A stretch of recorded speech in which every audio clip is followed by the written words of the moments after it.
Hi, and happy Beltane to those who celebrate. I'm Terry Burns. I know most of you in this class, but I'm one of the two people, along with my husband and partner in crime, Alan Moore, who will be teaching this course in Ophanic Magic.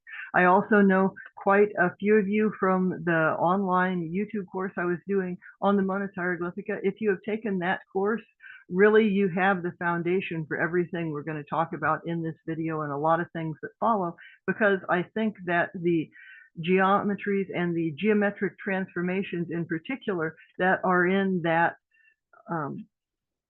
very famous work of John Dee's that influences Rosicrucianism, among other things, that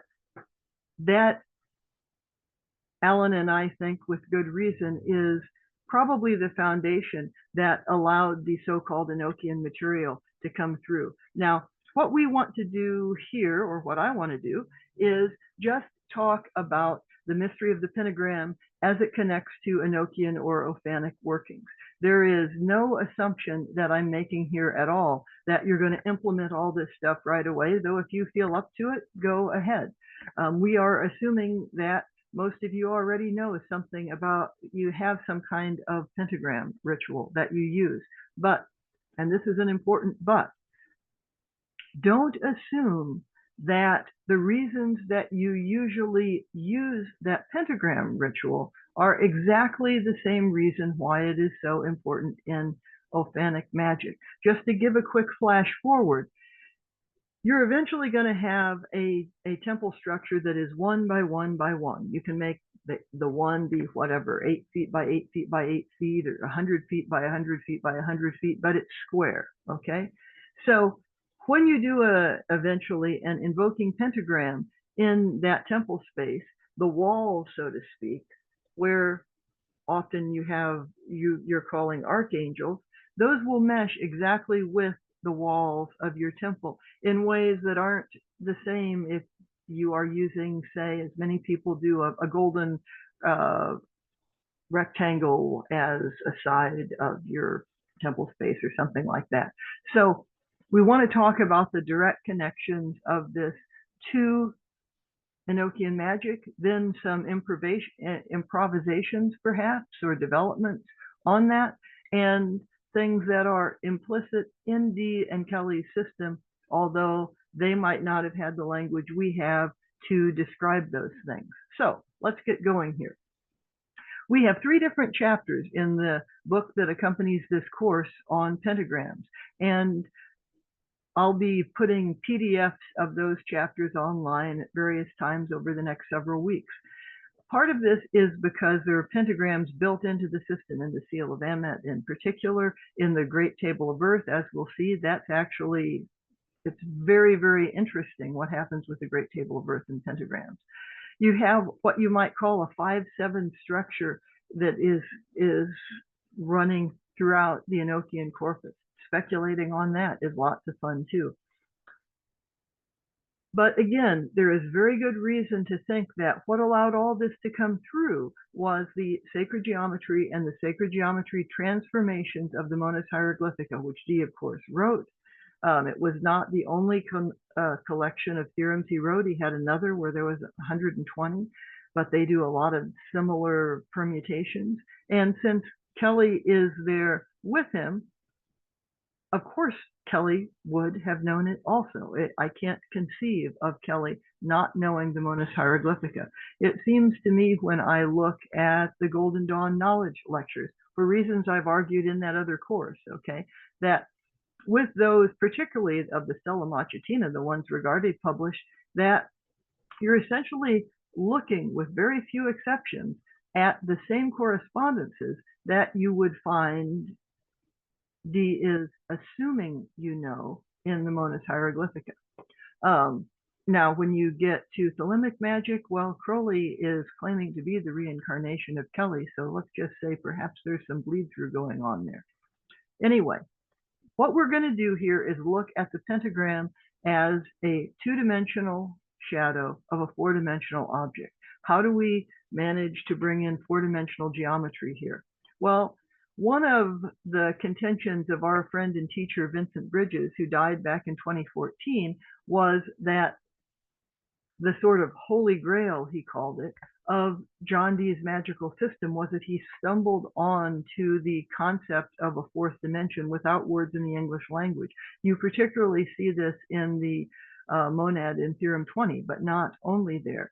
And unlike many other people, and perhaps because Dee was an expert in ancient Greek and ancient Greek geometry and visualized sacred geometry the way that ancient Greeks did, as being helped by perfect forms to solve a particular problem and so forth, perhaps because of that, he could actually get this stuff to work and understand it in the language he had in his own time. So when we talk about a pentagram here, now usually with the 4D and D, no pun intended, we're talking about cubes and hypercubes, but here we're going to talk about 2D to 4D. So when we write pentagram with a capital P, that's our shorthand for a pentagram inscribed in a pentatope, which you are always conscious of that being a two-dimensional shadow of this 4D object, a pentatope. A pentatope has all kinds of fascinating properties. It's made up of tetrahedra, and we're going to talk about that in a minute. So again, assume you already have some idea of a pentagram ritual. What we're talking about isn't going to contradict the kind that you use already. Just be aware that this one is going to be slightly different. Now, the pentagram itself is sacred in many cultures, as you know. Perhaps that's because we all share the same sky. That is, if you are measuring the Venus going across the sky from Earth over a long, long time, it makes roughly a pentagram, although there's actually a little twist there in the tips of them. It's also because of planetary precession. Cultures that have long count calendar, take the Maya, though it's not only the Mayan culture that has that, they tend to be organized around cycles of 5, which are implicitly or explicitly Venus cycles. So to explain what I mean here, think of a circle. It has 360 degrees. Divide that by 5, you get 72. 72 years, if you are now measuring time and not the circle that is the 365-day year, but a great year, the kind referred to in Plato's Timaeus by Timaeus, and actually it's referred to in many other places. Then you have 72 years is the amount of time that it takes a star. If you're measuring it from Earth and looking at a star, it will take it 72 years to precess 1 degree. If you're looking at this from the celestial equator, multiply those 72 years by 360, because you have 360 degrees in a circle, and you've got 25,920 years. That's a Platonic great year. That's the amount of time it takes a star in the heaven to go all the way around and return to the same place. Divide that by 12, and you can even associate different ages, right? You get a period of, let me get this right, 2,160 years, which would be the length of an age. So like we just left the age of Pisces, which is one reason the fish symbol is associated with Jesus among Christians and so on, and moved into the next age. All right. But all of this leads, the prevalence of Venus as a sacred symbol, I would attribute, among other things, to us sharing the same sky. And it can lead to a sort of false common sense that isn't real common sense. That, of course, these attributions that you see on the screen here, of course, that's what everyone associates with the different tips of the pentagram. And that's actually not true. That's, you don't really see that used explicitly until the work, as far as I know, correct me if I'm wrong here, but I don't think you find it explicitly till you get to the work of Levi, and then it's taken up by the Golden Dawn and taken up by in Thelema and so on. But you get this from Enochian. You may know that, and if you do, congratulate yourself. But don't you find that kind of curious? So these usual pentagram attributions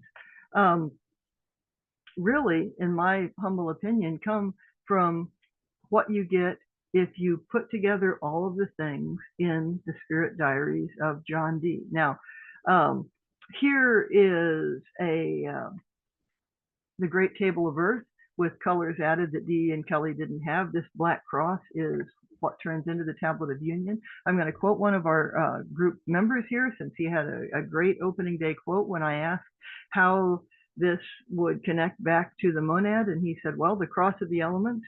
You've been in the monad course, you remember that, but this would be the cross of the elements, the black cross. You displace this center point, and when you have those 4 lines, that implies a square. It also implies right angles, right? So you can flip it out and make a square, or you can simply consider that the line, one line will flip in 3D into a face of a square. Then you have 4 sides, and you have to bring in the top or the bottom. Once it rotates through the middle, you have a hypercube.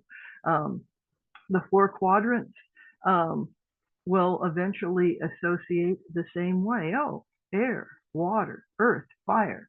Eventually, you will have little symbols that you put up with each of them when you put them off in different directions. And there will be this symbol up here, which will look like a T with little flames on it, will be your spirit point.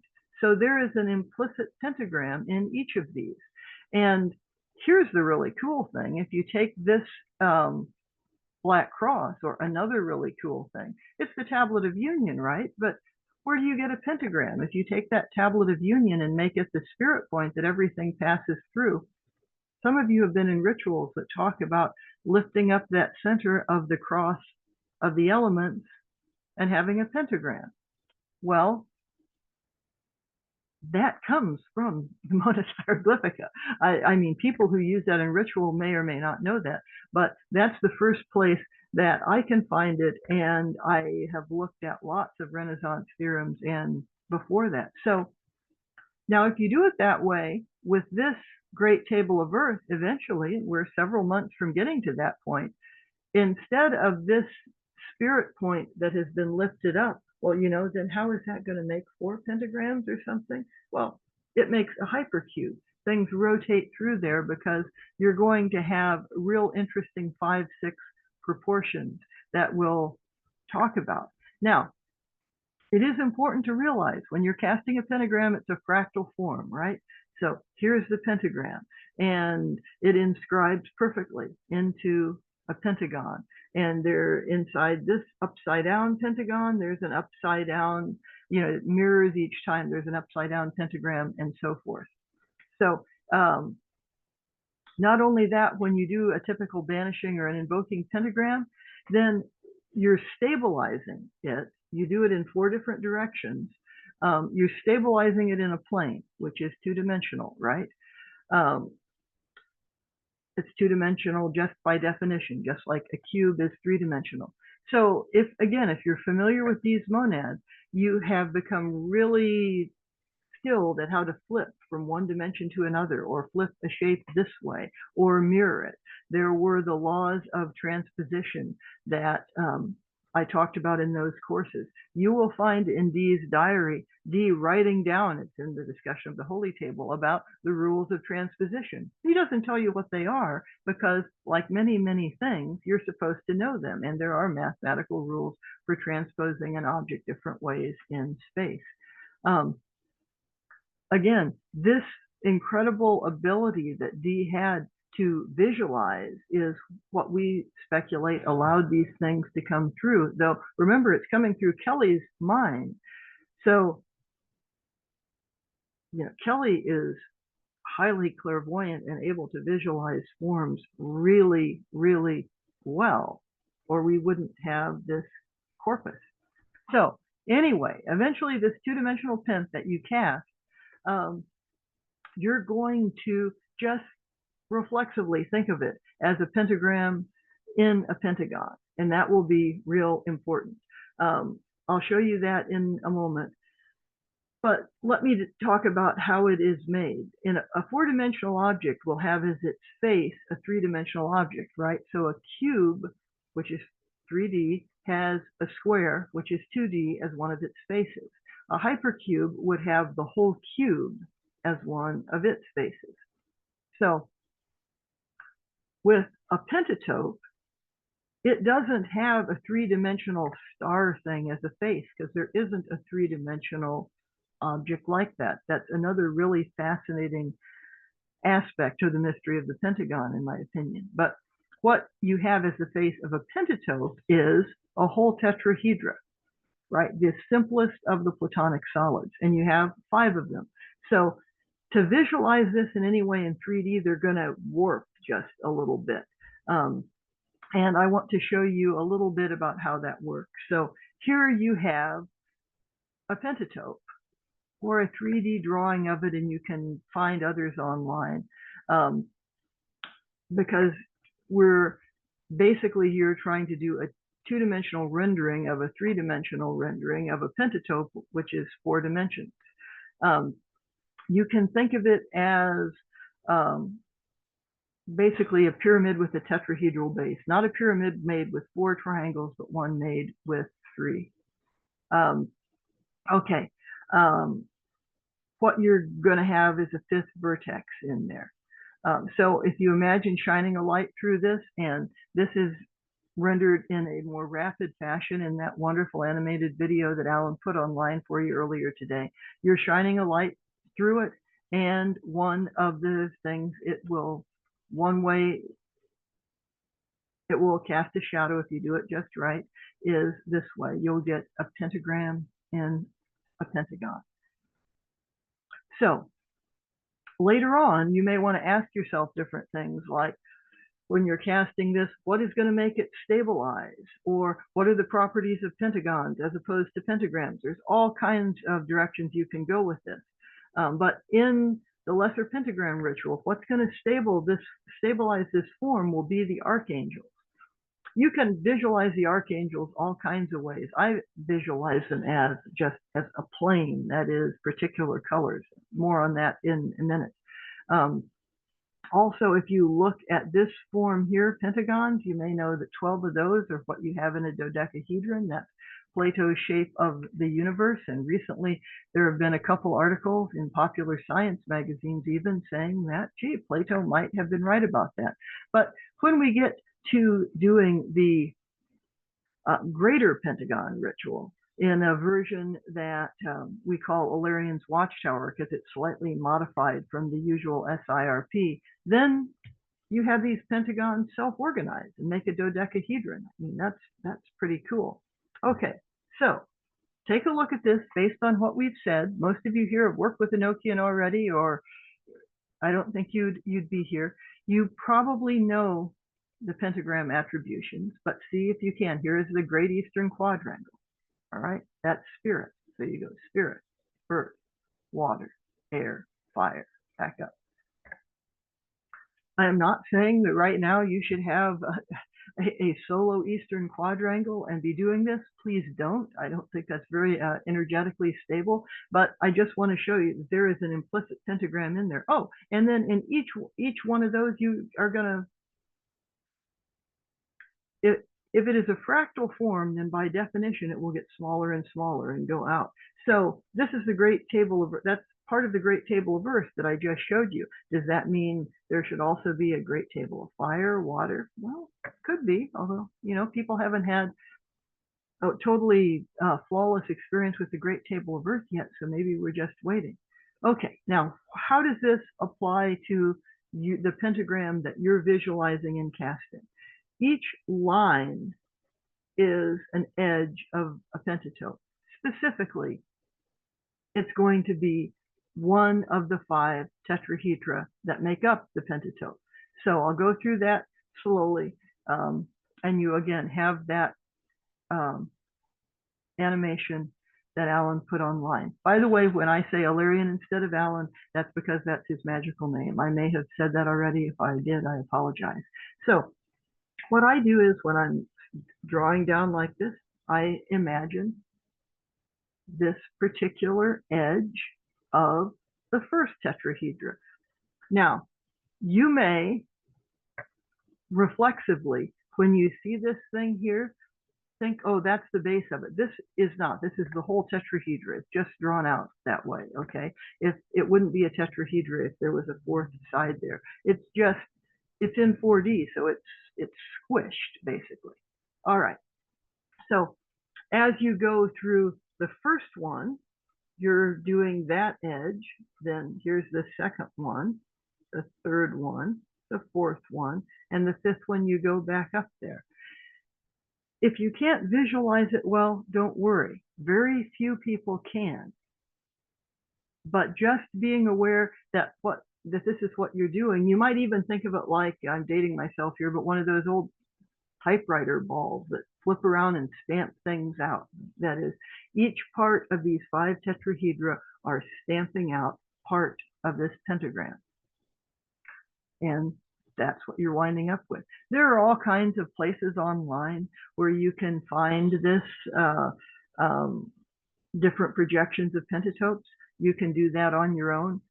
First, though, before I talk anything more about pentatopes, I want to digress a bit about tetrahedra, because the fact that a pentatope is made up out of tetrahedra is, I think, if we are to rely on the work of Buckminster Fuller, that is what gives it its real energetic pump here. So you're, in effect, you're setting up a structure that has a high enough, that you can connect to energetically at a high enough level that you're going to be centered when you get this Enochian temple running and not buffeted about by the energy.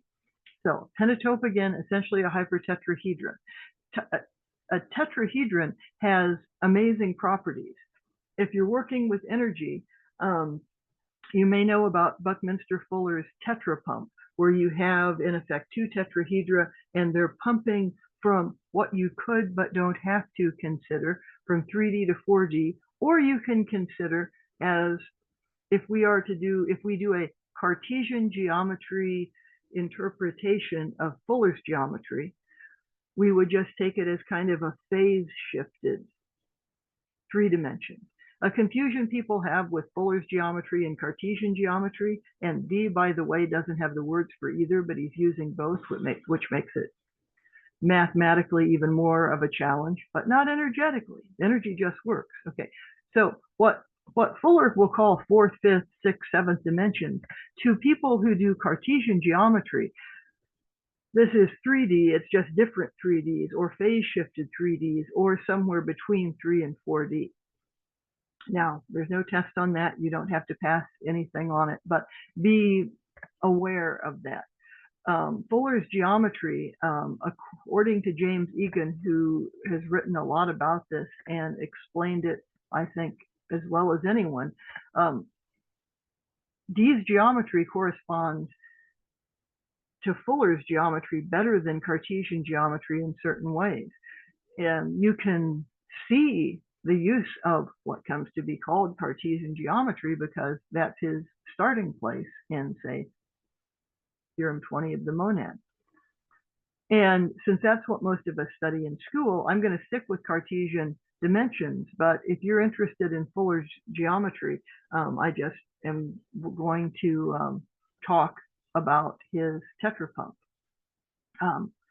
So tetrahedra in 3D, like pentatopes in 4D, in Cartesian or Fullerian geometry, either one, are self-dual. You can wiki what self-dual is, but basically you can pass it through a point and it'll come out the other side the same way. Fuller called it the simplest structure, the first or simplest subdivision of the universe, nature's most economical shape.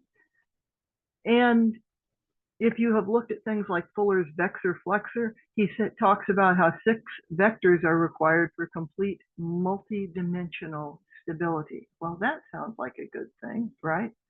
So when Fuller is talking about a tetrapump, and thanks to James Egan for these graphics, the front edge becomes the back edge, the left edge becomes the right becomes the edge. they all are dual with each other. But not only that, they're going to pass through this center point. Now, this is something that to me is impossible to visualize at the same time that I'm visualizing parts of a tetrahedron stamping out a pentagram, pentagon. But let me show you the idea, because again, just understanding the idea starts a whole magical or energetic cascade of things. So Fuller coins a term called the locus of vanishment. What he means by that is basically what we mean as a point. Now, what is a point to D in the monad? Oh, it's light. It's what creates all things. So what you have is this tetrahedra passing through this point and becoming that one as something that is self-dual. He calls it a macro-micro switch-about between convergence and divergence. The idea is that in something slightly phase-shifted, this tetrahedra would go through this point and appear to disappear, but it's coming out slightly phase-shifted in say a different set of Cartesian coordinates that are still in 3D or in 4D. So he says we speak of a point, or what we speak of as a point is always 8 tetrahedra converged to no site at all. So to Fuller, there is no such thing as a point. It's an energy event of things coming in and going out in phase shifting. What he calls tetrapumping connects to all kinds of bioenergetic systems like your body. That's another whole wonderful subject to explore. But let's just talk about when you cast a pentagram. You want to remember it's actually 5 tetrahedra. It's a pentatope, a 5-cell, a self-dual geometric structure that is in 4 Cartesian dimensions. It's 3D. Tetras still have all the properties that Bucky assigns to tetrahedron. But probably as you start out, you're just going to worry about the 10th.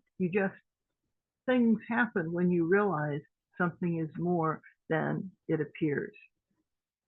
If you use the visualization Alan talked about for the 5th point, you're going to be adding in 2 more tetrahedra and have 7. Oh, I'm missing a parentheses there, sorry.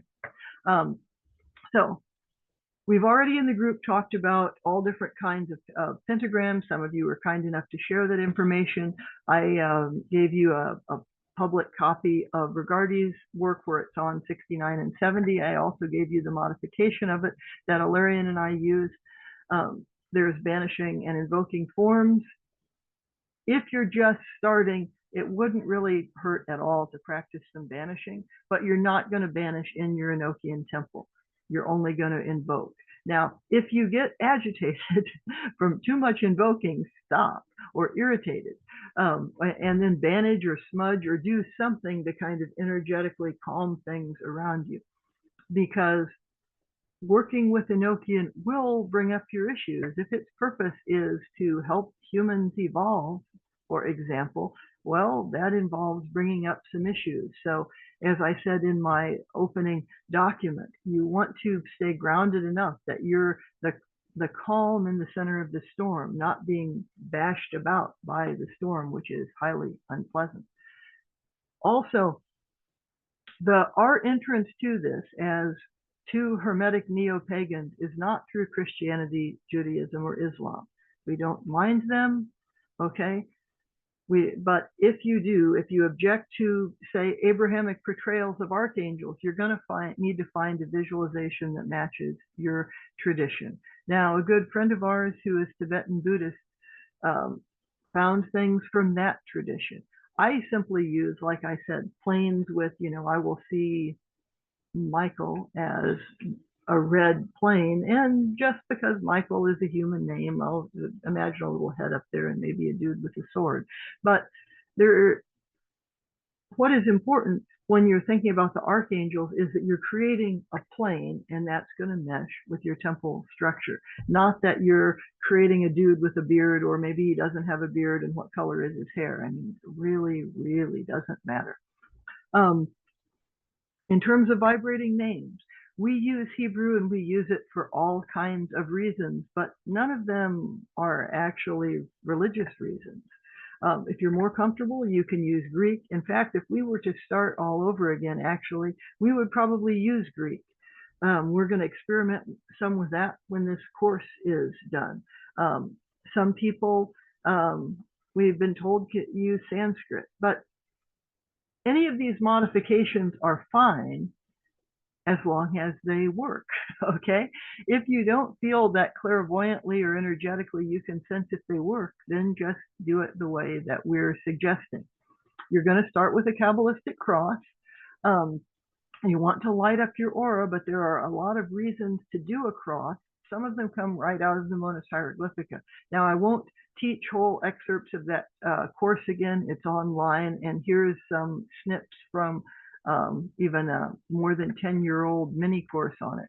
But what you are doing in your body with a Kabbalistic cross is, it's the cross of the elements. What's the center point? Your heart.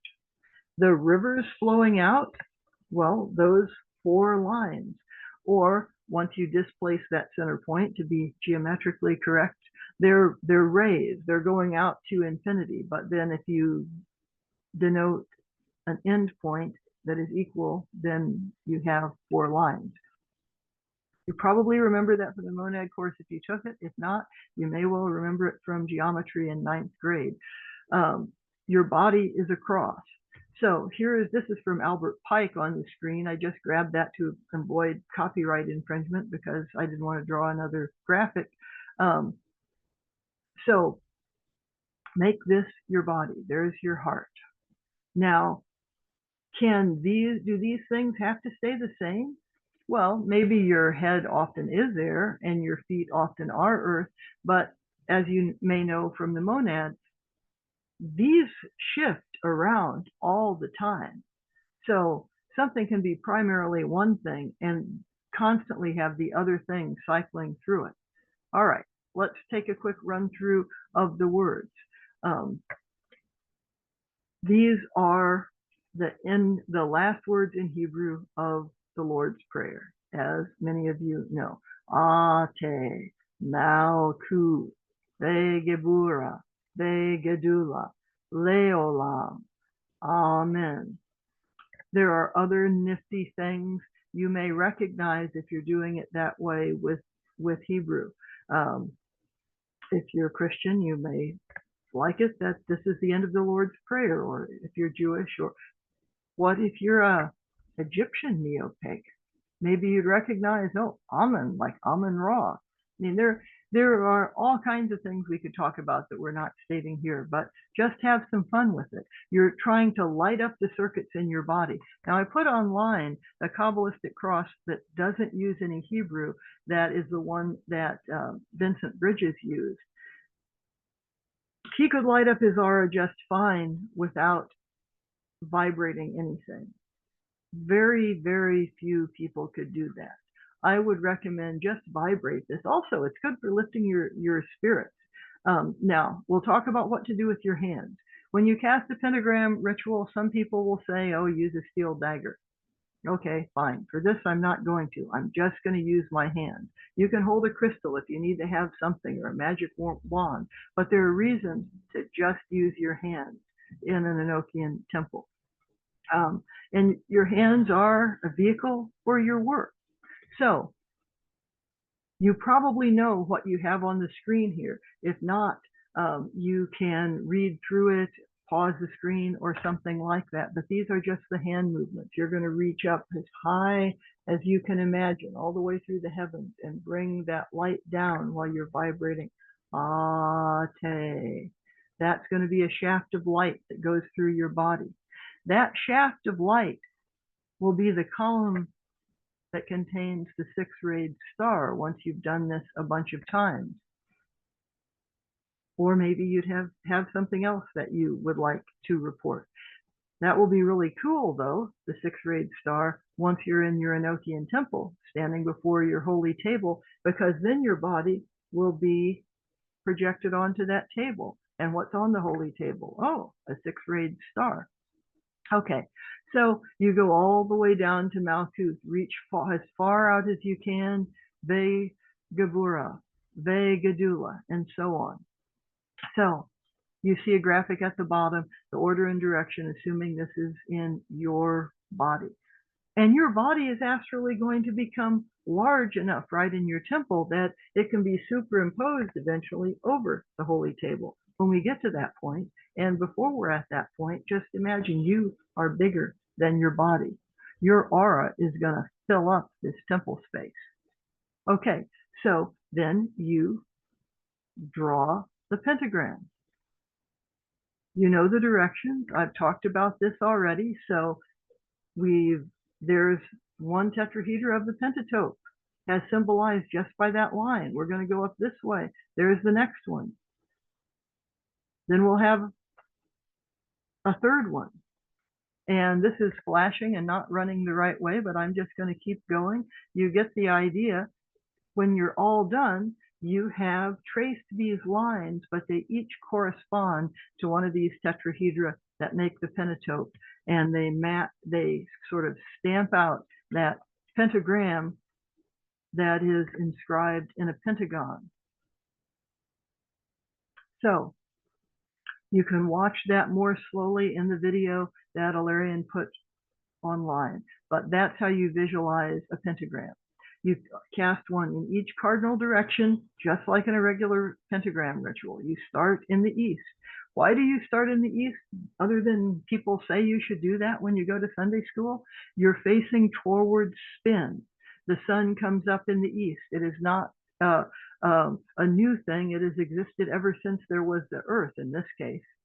So, or if you think of the journey of Ra, being born when the sun rises, dying when the sun sets, going through the underworld, and that cycle repeating every day, and that being how you become gold, say, in the works of Zosimus of Panopolis. Anyway, this is where we spend either hours, days, or years talking about the nature of sacred alphabets or not, and I am just going to choose or not. Or to paraphrase our dear friend, this is where we're just going to assume you're on the bus in terms of Hebrew as a sacred alphabet, or Greek as a sacred alphabet, or Sanskrit, or whatever you're using. But there are some things you might be aware of, and if not, I'd like to tell you about this particularly, since you're all from the Alchemy Enochian Ophanic list, and Dan Winter posts there a lot. He has connected in his earlier work the shadow of Hebrew letters to light that is projected through a kind of flame structure he's talked about, and that being in a tetrahedron, just like we talked about shining light through a pentatope earlier. I'd show you how Stan Tenen represented that back in 1986, but he used to sue people a lot, so I can't show you what he did, but Tenen's work itself is fantastic at Meru.org, and the things he talks about with Hebrew letters.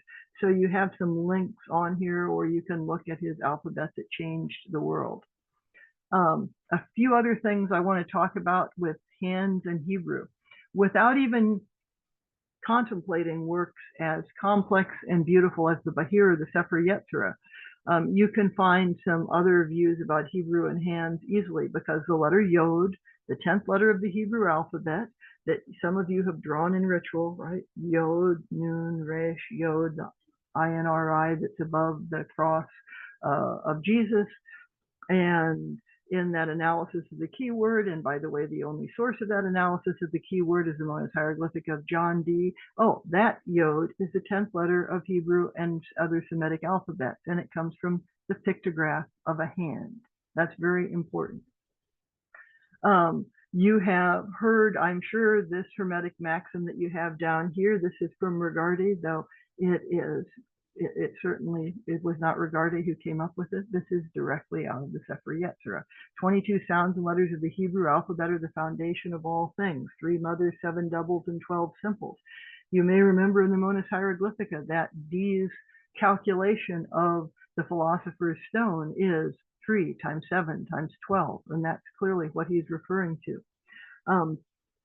So D.N. Kelly spent some time in Prague. It's a wonderful place. Encourage you to visit there. Lots of cool D.N. Kelly sites and many other things that are probably even more interesting.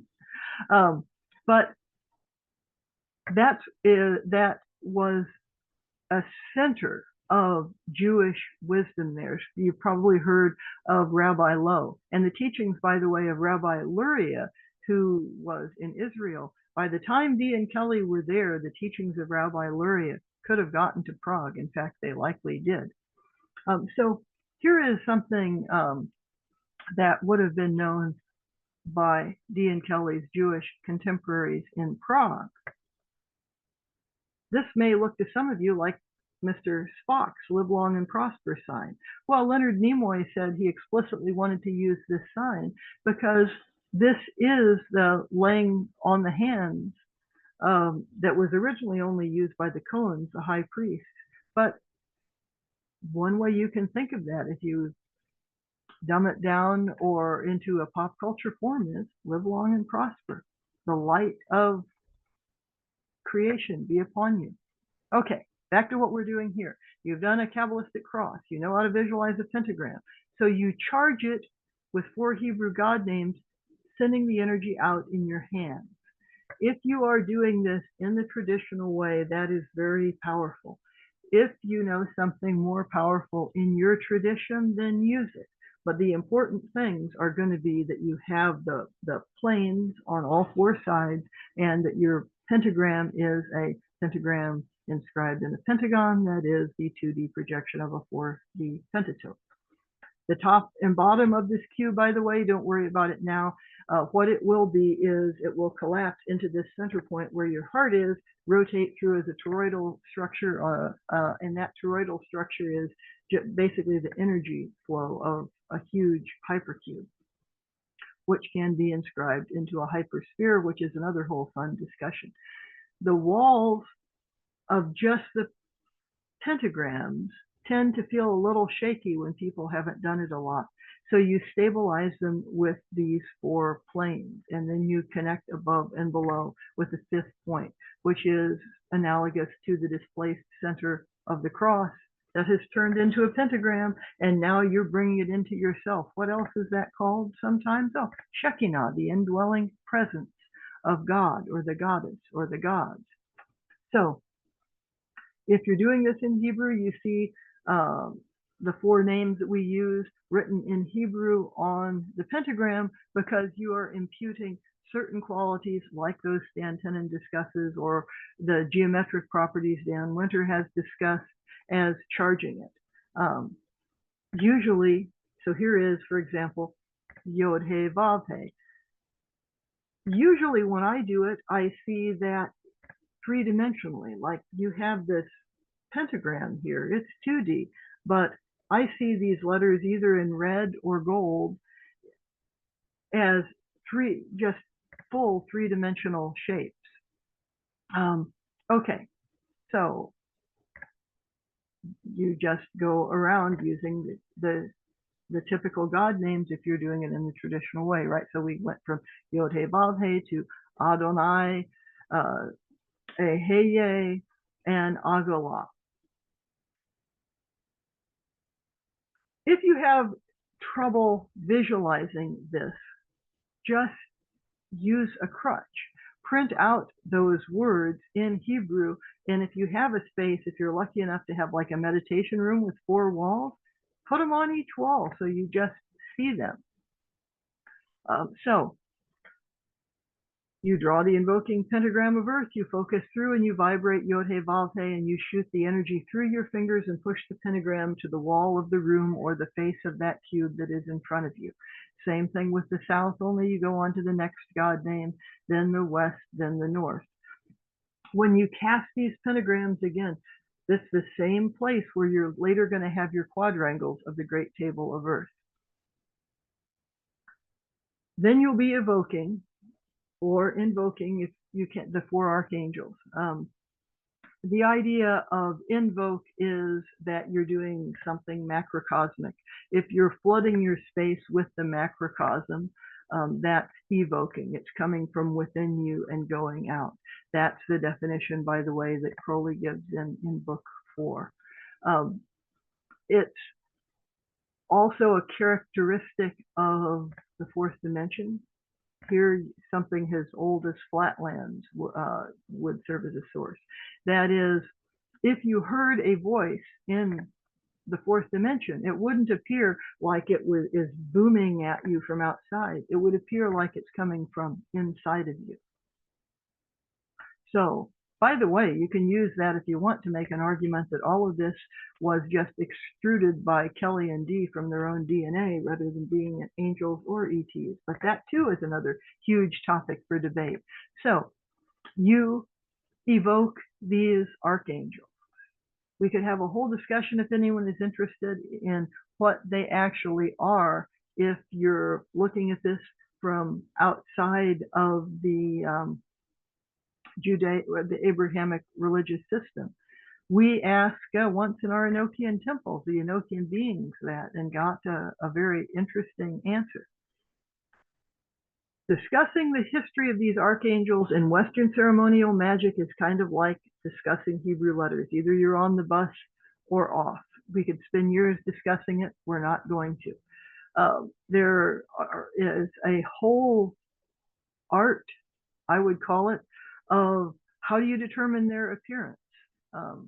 Those of you who are Golden Dawn experts can find a whole section of that in your black brick, but it's a whole separate talk. And how particular colors evolved into being associated with the Great Table of Earth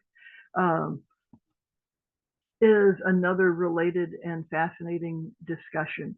Related, yes, to the work of Nina Mathers, but not only that. So earlier we saw how the attributions of the pentagram seem to match those of the quadrangle, but of the Great Table of Earth. By the way, Ophanic and Enochian are words I use interchangeably. Sorry about that. It's because the Ophanim, the wheels within wheels, seem a good description within a Hebraic context of what we're talking about. But what about these archangels?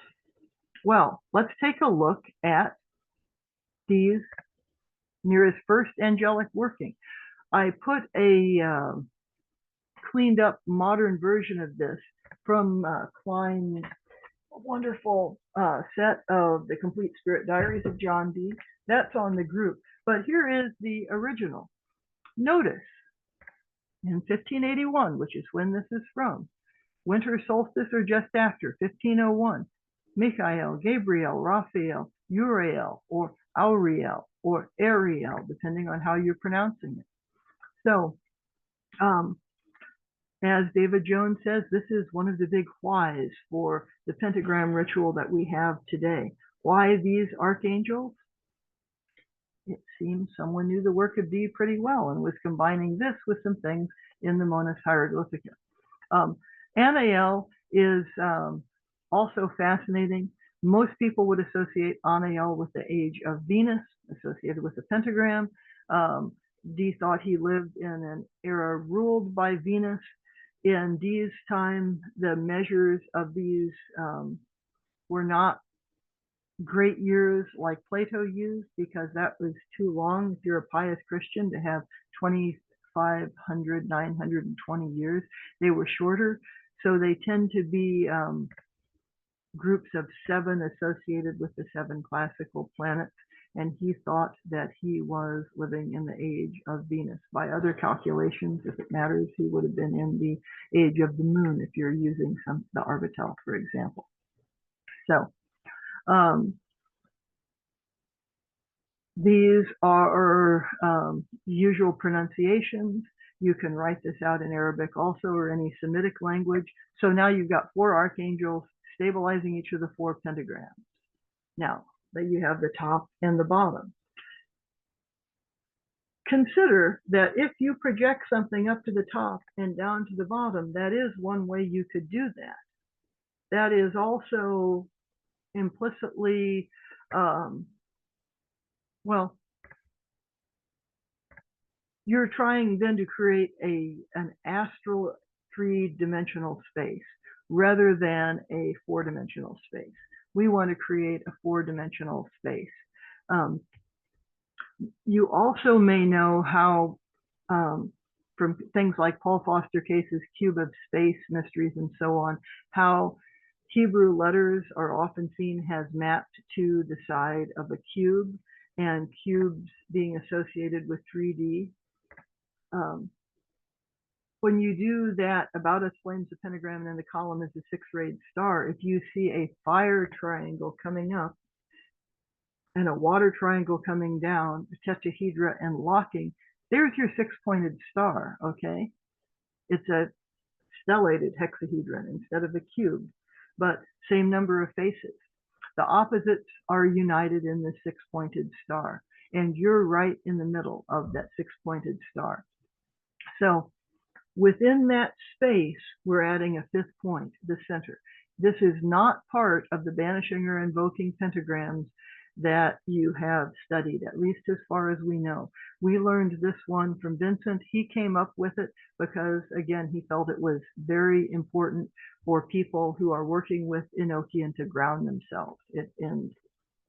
So you're going to vibrate this 5th point. Since what you're bringing in is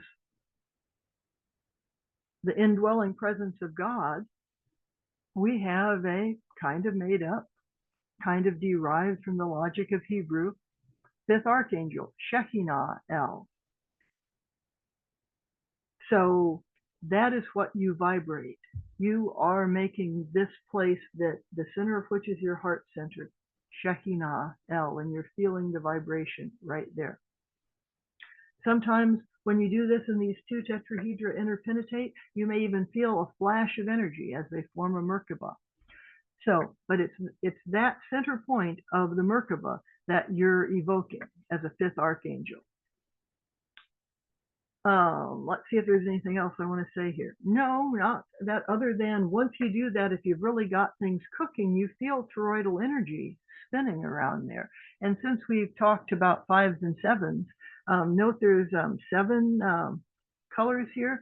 That is the most colors you can get on a toroidal structure as it spins without having the same color touch itself. If you want to discuss what sort of visualizations people use who aren't from a Judeo-Christian or a Muslim tradition, let us know. If you're from those traditions, you can use the iconography if you want, but be careful. It's important that this is a plane. So if you're using this for Michael, well, it's real important that you're doing that in a plane. I personally find it, and this could be because I'm trying to rid myself of parts of the Judeo-Christian tradition that do not serve me, but I just see red with flecks of green, a plane, and as I said before, a little guy's head there with some little cartoon-like arm with a sword, and I don't even think I necessarily would need to do that. So we can talk about visualizations for Archangel if you want. All right, where are we now? If you're going to finish your pentagram ritual, you do another QC right now. Both a banishing and an invoking pentagram ritual they're both considered the ritual of the pentagram. Sam Scarborough, who's one of the chiefs of a particular Golden Dawn order, I think has a whole article about their version of the pentagram ritual that came out a couple months ago. It's very good for that other kind of pentagram. Many initiatory groups ask you to become proficient in pentagram rituals. It's good advice. If you're already proficient in it, try it with these added visualizations. If you've never done one before, if that's anyone in the group, just try first doing it the traditional way. Don't try to improvise on something unless you already know it well. As always, when you're practicing ritual magic, you need to understand what you're actually creating in a multidimensional space. So once it's clear that the practitioner is creating energetic structures in multiple dimensions, the most important of which for our purposes is the 4th dimension, then the formula begins to make sense. This is all adapted again from something that Vincent Bridges used to teach as part of the Fifth Way Mystery School. I don't know if there's anyone on this group other than Bill Stewart and Alan and myself left from then. If so, hi, share any memories you have, at least ones that can be put on the internet. Now we're going to have to fast forward a little bit. What would the next step be? We're going to talk about that, but in more detail, but I just want to give you an overview. After you do this pentagram ritual, then you're going to do a modified version of the supreme or greater invoking ritual that we call Larian's Watchtower. You're also going to need to have made Enochian implements. We're not going to talk about that for at least a month, and we're going to start with the seal of Amet. You're going to need to charge that furniture. We'll talk about how you charge that when we get to it. So a lot of these next things, once we get past, the middle pillar, also the middle pillar and the supreme invoking ritual, after that, they're not things that you can do without the Enochian furniture anyway. And even when you get to the middle pillar, there are groups that don't want you to do a middle pillar until you have done pentagram rituals. All right, so you're responsible for deciding what is safe for you. I just would urge you, if you start to feel agitated or irritable, back off and smudge your space or do some kind of vanishing. If you're joining us next week, which is actually Monday, there is a link to the Watchtower that I'll give anyone who is interested. I might do it before then. But that is something that maybe we'll want to do a class on together in a few weeks. That will make use of words from the Black Cross, which I showed you at the beginning of this. Those particular words should be easy to find, but we'll be covering that. And you'll find another pentagram. I've already told you what that is. Actually, you treat the tablet of union as a spirit point, and then you're having up below, above and below come together. So no conclusion here. We're just going to keep going. But some final thoughts. What you're actually doing when you cast a pentagram, always remember, it's not just a pentagram. It's all these things we've talked about. The banishing and invoking pentagram can be used together as their own magical protocol. It's a beautiful set ritual. The Qabalistic cross is actually its own set ritual, but you use it to, again, light up your energy centers. So an invoking pentagram creates the first 4 pentagrams.